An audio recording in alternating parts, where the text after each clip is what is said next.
So maulagi guys kun og nagsige po taog simba unya pagkahuman wala po nato gituman ang mga sugo sa Ginoo nga gitagaan taog 10 commandments kay para maoy giya nato sa pagpakabuhian ning kalibutan na para sure ta nga mahalangit. Pero mo lagi ko nagsige simba pero di ay nagsige gihapon tagsupak sa 10 commandments. So kita tanan ana wala man siguro mapili na guilty gid ana tanan sa 10 commandments na uban diha sa 10 commandments na wa pud nato naghihimo. Unya naapoy sa 10 commandments isa sa mga 10 commandments din ha na gihimo gina nato nga mura bitaw gihinubig na rato ang maong sala kay sala man gid na kun og ato ang supakon ang gisugo sa Ginoo nga mao gid moy giya nato nga para magtinarong ta aning kalibutan na. O unsa pa may purpose na gihatag ni Lord ang 10 commandments para sa ato. Ang purpose niya kay syempre para while naapataan kalibutan buhi pa ta mahimong tulid ang atong dalan nga pagalakwan. Kay syempre sa akong gikaingon na ang ato ang kinabuhi is mubo ra jud kaayo nga magstay diri sa kalibutan. So mao na siya ang 10 commandments nga gihimo sa Ginoo. So ang 10 commandments si pinapulo kinsa man din ha ang nakamemorize sa 10 commandments. So ang ako yung na-memorize sa 10 commandments kay kanang maingon na kanang higugmaa ang Diyos labaw sa tanan niya. Ayaw pagsimba sa kanang mga Diyos. So syempre klaro kay na siya ra gyud ang higugmaon. So ayaw pagsimba og mga Diyos. So kita as a Catholic kabalo na taan na kun unsa ang Diyos nga dili dapat simbahon. So ang Ginoo ra gyud ang atong simbahon. So kun og gihimo nimong Diyos ang imong bahandi, gihimo nimong Diyos imuhang treasure dirha, gihimo nimong Diyos ang mga kanang unsa ni ang mga tawo nga nag-idolize ka din ha, nga gihimong Diyos na nimo sila tungod kay sikat unya kanang dato or basta gi-idolize nimo sila, bawal na siya. So dili gid ay pwede na magkuanta kanang idolize ta og lain kundi ang Ginoo ra gyud.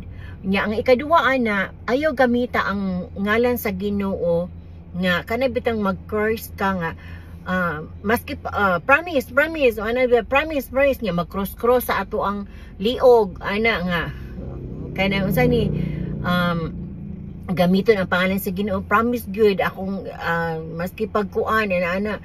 So dili gid na siya pwede. Kinahanglan gid nga kanang magtarong gid ka ayaw gamita ang ngalan sa Ginoo para lang i-promise mo dinha nga gamit mo ang pangalan sa Ginoo para sa imong personal interest. Tapos ang ikatulo is mao na siya ang katong balaana ang kanang kuan kanang adlaw nga ipapahulay. So ang gihatag sa atua is Domingo. Oo. So daghan kay tag mga trabaho, nagkailain natong mga trabaho nga gihimo that week or this week min ana. So pagka Domingo hunong gid ta ana, mag-rest day gid ta. Nya wa jud trabaho may tabo ana. So kinahanglan ang himuon is magsimba gyud. So siyempre sugo man na, so di na to na siya supakon. Wa jud tay excuses ana, di ta pwede mo justify na ay kanang daghang kog mga rason lagi, daghang mga rason kay di mahimo pagsimba pero tungod kay imuha man na tawhanon man ta. So mo na nga nahimo na nimo i-justify nimo nga dili gid kaya pagsimba pero naa may mga exemptions kanang nakasakit jud ka nga gid ka kaya nga makaadto sa simbahan.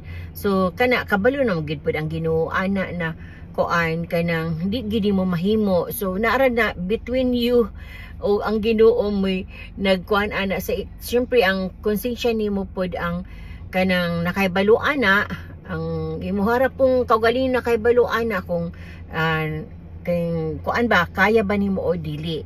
So ang ikaupat kay katong tahura ang ginikanan, tahura imong mama o papa. Nya nara ba gid sumpay kung tahuro nimo ang mama o papa, taas ang imong kinabuhi nga magstay diri sa kalibutan. So no mo jud na nga ayaw jud pagsupak-supak sa imong ginikanan, di ka magtubag-tubag, di ka magsukol-sukol dira ana bitaw. So kinahanglan jud tahuro nato ang atong ginikanan, atong mama o papa. Inyang ikalima, syempre klaro kay na ayaw pagpatay. So grabe no, ayaw pagpatay. As in jud ana ka simple, ayaw pagpatay. Unya ikaunom, ayaw pagpanapaw.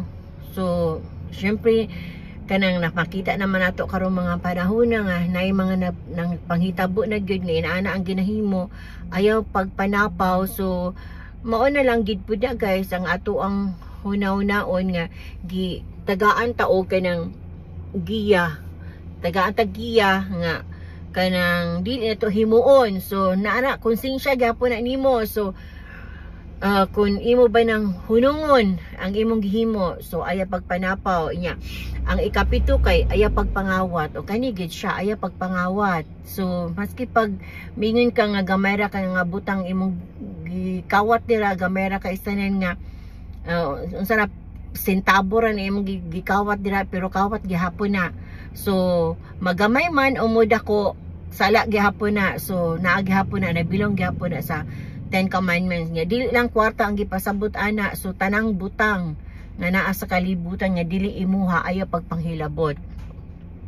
Tapos kanang ikawalo kay katong ayaw pagbutang-butang, but ipasabot kanang ayaw pagpamakak, ayaw pagbutang-butang sa imong gisikatawo, ayaw pagpamakak tungod kay para lang maluwas ka. So kana grabe kaysan kana gid siya ang ayaw pagpamakak, mao gid na ang kasagaran jud makumit nato nga na sala nga mahimo nato nga kanang tungod kay para lang makalusot ta sa maong sitwasyon. So mamakakta. So ayaw pagbutang-butang sa imong isikatawo, ay pagpamakak. So sugo gid na siya, isa jud na sa mga sugo sa kanang 10 commandments nga ato jud siyang kanang tumanon. So ang ikalima ni ana, ayaw og kanang unsa ni, ayaw kaibog sa imong silingan, asawa sa imong silingan, or bana sa imong silingan. Ayaw kaibog guys, ayaw kaibog kay na unsaon na lang nga kanang unsaon na lang nga mao man gid na sugo man gid na. So karong panahon na makita nato daghan na kayo nga panghitabo nga nakakomit gid og kanang sin gyud, nakasupak gyud sa 10 commandments. So mao na siya ingon, konsensya na gid na nato, konsensya na gid na nimo na baghoon ang maong ato ang sitwasyon nga kun pwede hunungon na nya, stop na gid na dili na to pwede ana nga maibog. And then ikapulo ka, ayaw kaibog sa mga butang sa imong gisikatawo. So mao pud siya, ayaw kaibog sa butang sa imong gisikatawo. So mao na siya ang kanang klaro kaayo, di lang guys kay naay mo palit sa tindahan.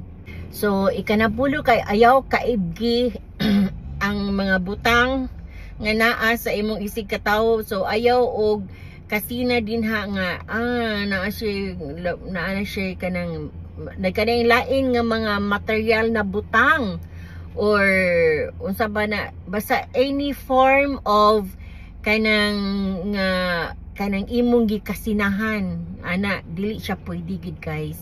So ayaw jud kaibo kanang uban ditaw na nagpalit sa kutsi, mapalit po kog kutsi, or yung nagpaayo sa balay, magpaayo pod kog balay, or magkaan kanang nagpalit sa TV, magpalit po kog TV ana bitaw. So tungod kay kasina man na, so dako kay na siya nga sala. So kanang bitaw mga butang sa 10 commandments na guilty man gid ana kay naka halos tanan nato kay nakakomit man gid ani no sa ubang mga sugo sa Ginoo. Syempre nay ubang mga sugo jud nga agud po nato na nahimo, labi na pagpatay ana no. Unya kaning miingon na kanang pagpangawat. So guilty gid ana kay bata pa ta, sus kuan man kita makahilabot man kita ana labi na kun og kita nato na naara ang wallet ni mama dira inana niya lami kaysa na ipalit og something niya siyang bata pa kaita mga elementary bang inaana so ginahimo nato na magkuha tag sinsilyo siyang wallet or mas unsa pa na atong kanang nahuna-unaan nga syempre pag pangawat man gihapon na so mo na siya guys kinahanglan gid i-review gid nato ang napulo kasugo sa Ginoo kay gitagaan na magutagiya nga para og matuman nato na syempre sureball na kahit ana nga masaka sa langit unya syempre kanang unsaon man ato pag resolve sa atong mga nahimo ang kasalanan niya ang kanindot gid guys kay naapod gihatag na